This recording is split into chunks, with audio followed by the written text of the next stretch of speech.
My son married the girl I treated like my own daughter and didn't even invite me. A month later, she called asking for rent money. That's when I smiled because she had no idea what I'd already done. She said it so calmly that, for a moment, I thought I had misheard her. That's what she said. I murmured to myself later that day, standing alone in my kitchen.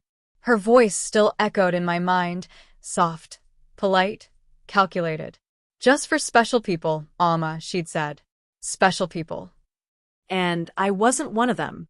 I remember staring at the boiling kettle, its whistle rising like a scream. The sound should have startled me, but I didn't even blink. My hand gripped the counter, nails pressing into the wood. My son, my only son, had just married the woman I once called Beatty, and they hadn't even invited me. The wedding pictures came later, of course. They always do. A friend sent them. Samra in a white embroidered sari, Zain beside her, smiling like he had everything in the world. My world. I looked at that photo until my vision blurred. I wasn't angry then, not yet. Anger needs oxygen, and at that moment, I had none left. A week later, the phone rang again. It was her. Samra's voice floated through the receiver, dripping sugar. "The rent's overdue, Alma," she said softly. "Did you transfer it?" That's when I smiled, small, deliberate, controlled. "Didn't I tell you?" I said. My tone as quiet as a still lake. "I don't pay for what doesn't belong to me anymore." She laughed, a brittle sound that tried to hide unease. She didn't understand. Not yet. The first time I met Samra, she was standing outside our gate, soaked from the rain. Zain had brought her home from university, eyes full of admiration I hadn't seen in him since childhood. She was trembling, her thin shawl plastered against her arms. "Come in, Beta," I said, opening the gate. Her eyes lifted, soft and pleading. "I'm so sorry, ma'am, Samina," I corrected. "And if you're standing at my door with my son, you call me Alma." She smiled, grateful. I remember handing her my umbrella, the one with faded blue edges. That small act, so simple, so ordinary, would come to haunt me later. From that day on, Samra became a fixture in our lives. She stayed for dinners, helped me clean, even folded laundry beside me while chatting about dreams and family. She called me Alma long before she had any right to. I liked her. No, I trusted her. When Zain told me he wanted to move in with her, I didn't hesitate. I paid their apartment's deposit, bought the furniture, even added her to our joint account so she'd never feel unsafe. It felt good to give. It always does, until it doesn't. The change came quietly, like humidity before a storm. First, the calls slowed. Then the visits stopped. When I did see them, they sat apart, talking like co-workers rehearsing lines. Then came the withdrawals. Small, almost invisible at first, a few thousand here, a few more there. Rent money, then savings. By the time I noticed my fixed deposit missing, the numbers no longer made sense. "Samra handles the finances," Zain said when I asked. "She's good with numbers, Alma. Don't worry." I didn't. Not right away.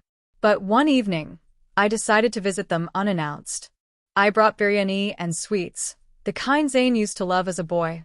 Their apartment door was slightly ajar. I hesitated, hearing voices inside. Her voice. Low, sharp, cruel. "She's so gullible," Samra said. "That old woman still thinks we'll move back with her one day." Laughter followed. My son's laughter. Soft, hesitant, but laughter all the same. Something in me went still. It didn't shatter, it froze. I left the biryani at the door, untouched. Walked away without a word. That night, I didn't cry. Grief is loud. Betrayal is silent. It sits with you like smoke, invisible, suffocating. In the days that followed, I changed. Not in anger, in precision. The joint account? Closed. The apartment lease? Under my name, cancelled. The utilities, the insurance, the internet, all traced back to my credit. Every thread of comfort they lived on was woven by me. And one by one, I began to pull them out slowly. Because fast pain is mercy. And mercy was not what I had left. I sold the land I'd once promised Zain. Quietly, Officially. Changed my will. Moved my money. Then I waited. Weeks passed. Silence stretched like winter. Until one afternoon, the phone rang again. Samra. The rent's overdue, Alma, she said, her tone edged with irritation now. Did you forget? I took a long sip of tea before replying. No, I said softly. I just stopped paying for things that aren't mine anymore. Click. Silence. By then, they had moved to a new apartment, smaller, cramped, with her name on everything. Zain's credit was ruined, tangled in purchases he never authorized. She had isolated him perfectly. I could have stepped in, but I didn't. Instead, I let her tighten her own noose. When the landlord called, furious, demanding payment, I played the confused old woman. New lease? No, Beta, I didn't sign anything, I said gently. You must have the wrong person. 2 days later, they received a notice. Eviction for non-payment. And soon after that, Zain appeared at my door. He looked thinner, tired, desperate. Alma, please, he said, voice trembling. We just need a little time. Samra's trying to fix it. I looked at him. The same boy who once clung to my sorry when thunder frightened him. I told you both, I said quietly. I don't pay for what doesn't belong to me. He blinked, confused. He didn't understand that I wasn't talking about rent. I was talking about loyalty. Love. The thing she had stolen from us. That night, I lit a candle by the window. The flame flickered, trembling like a heart unsure if it wanted to burn or die. I thought of Samra's laughter, of Zain's silence beside her, and of the woman I used to be. Trusting, generous, naive. That woman was gone, buried under layers of calm calculation. Pain had taught me something love never could. That silence, when wielded right, could destroy louder than any scream. A month passed after Zain's visit. The days blurred together, ordinary on the surface, but beneath them ran a pulse of something darker, anticipation. I didn't seek news of them. I didn't have to. When you've woven the threads of someone's life, you know exactly where the seams will tear. The first sign came one morning when I went to the bank. I had gone to update my own documents, but something, perhaps instinct, made me linger near the counter. There she was. Samra. Her face was pale, eyes ringed with sleeplessness. She was arguing with the teller, voice shaking but still trying to sound composed. I don't understand, she said, thrusting her card forward. There must be some mistake. The teller typed something, looked up apologetically. Madam, your accounts are frozen. The joint assets are held under secondary authorization. Whose authorization? She snapped. The teller hesitated, then quietly said my name. Samra turned. Slowly. Her gaze met mine across the marble floor. For a heartbeat, no one moved.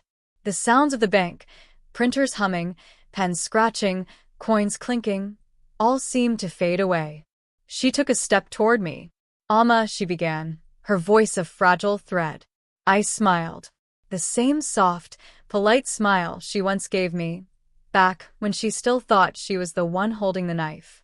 I just took back what was mine, I said. Her lips trembled. You ruined us. I tilted my head, just slightly. No, Samra. You did that the day you called me special people and left me out of my son's life. Her eyes glistened, but there was no apology in them, only panic. She turned and walked out, her heels clicking like cracks in glass. I watched her go without satisfaction, only a strange, weightless calm. Revenge doesn't always roar. Sometimes it exhales, like a storm that's finally spent. That evening, Zain came again. Alone. No ring. No wife. No explanations. He didn't have to say it, I already knew. He sat beside me on the porch, where the bougainvillea vines had begun to curl over the railing. He looked older, though only a few months had passed. His eyes were distant, as if he was still trying to make sense of how love had turned to ruin in his hands. She's gone, he murmured. I handed him a cup of tea. Good, I said softly. He took it, staring into the steam. I didn't know, Alma. About the money. About how she... You knew enough, I interrupted gently. You just didn't want to see it. He looked at me, then really looked at me, and for the first time I saw a flicker of the boy he once was.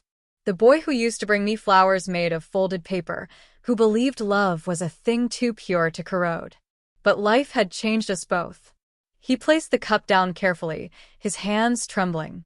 You're different now. I had to be, I said. Pain makes you precise. He nodded slowly, then whispered, I lost everything. I turned to him, my voice calm. No, Zain. You lost what wasn't meant to stay. What's yours will always find its way back. The words seemed to settle something inside him. For the first time in months, he exhaled without shaking. We sat in silence as dusk folded into night, the city lights flickering in the distance like restless fireflies. The air smelled of rain. Weeks passed. The world went on, indifferent. Zain found a new job. He began to visit more often, sometimes for dinner, sometimes just to sit quietly on the porch. He never spoke of Samra again, and I never asked. Some wounds heal only when left untouched. One afternoon, a letter arrived. The handwriting was unfamiliar, elegant but hurried. I recognized it before I opened it. Amma, it began. You won. I hope it makes you happy. Tell Zain I never meant to hurt him. Maybe I loved him once, but I loved comfort more. You were right about me. The rest of the letter trailed into apologies. Not for me, not really, but for herself. People like her always need forgiveness, even when they know they won't get it. I folded the letter neatly and set it on fire. The paper curled in on itself, a white edge turning gold, then black. As the ashes scattered, I felt something inside me finally loosen. Not joy, not regret. Just release. That night, I dreamed of rain. The kind that falls softly on rooftops, cleansing, not cruel. In the dream, I was standing outside my own gate again, holding an umbrella. Only this time, no one stood trembling on the other side. No one to take it from me. When I woke, the house was quiet. Morning light filtered through the curtains, golden and kind. For the first time in months, I made breakfast for two. Zain joined me at the table, his hair still damp from the shower, his face less hollow. We ate in silence. But it wasn't the silence of anger or pain. It was the silence of peace, the kind that comes after the storm has passed and the air is finally clear. Afterward, he helped me wash the dishes.